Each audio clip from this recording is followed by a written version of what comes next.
បាទ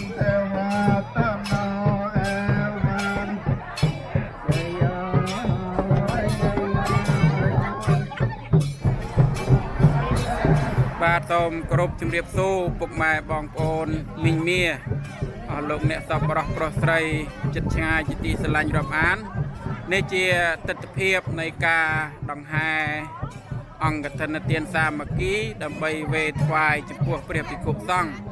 ដែលបានគង់ចាំព្រះវស្សាក្នុងអារាមដ្ឋានវត្តព្រះពុទ្ធរាំងសីស្ថិតនៅដែនដីទីក្រុងដែនបូរីនូមេហ្វឺតរដ្ឋកណេតិខិតសហរដ្ឋអាមេរិកនេះជាទស្សនវិជ្ជាដែលពុទ្ធបរិស័ទកំពុងតែដង្ហែដង្ហមអមដោយភ្លេងឆាយ៉ាំយ៉ាងឱឡារិកអធិកធមប្រកបដោយទឹកចិត្តសប្បាយរីករាយនិងពុញ្ញកុសលដែលអស់លោកអ្នកសប្បុរសកំពុងតែបំពេញធ្វើក្នុងថ្ងៃនេះបាទ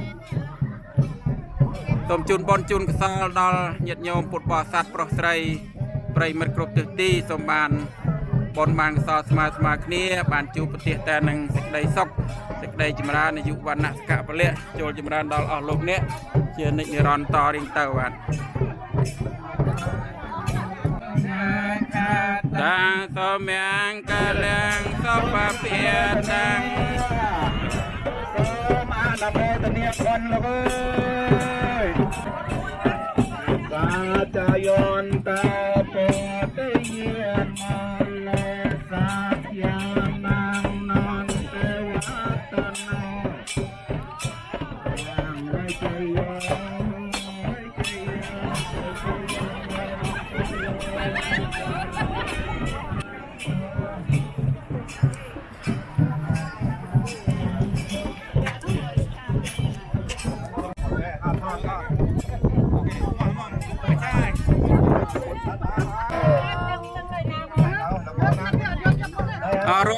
រួមសិនណាកុំអង្គរួម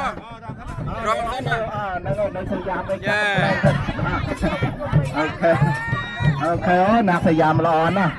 ណាស់ទេតាំងយាតាំងប្រ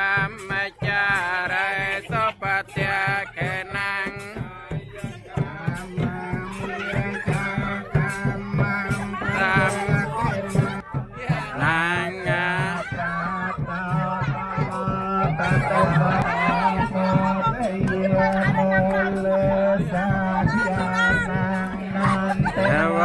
តណោអេវាំងដើរមួយកុំលឿនពេករាប់កេសៃសេបតវិបោ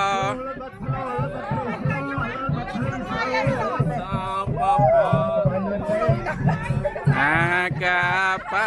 តោសាចានាងនន្តវតនោ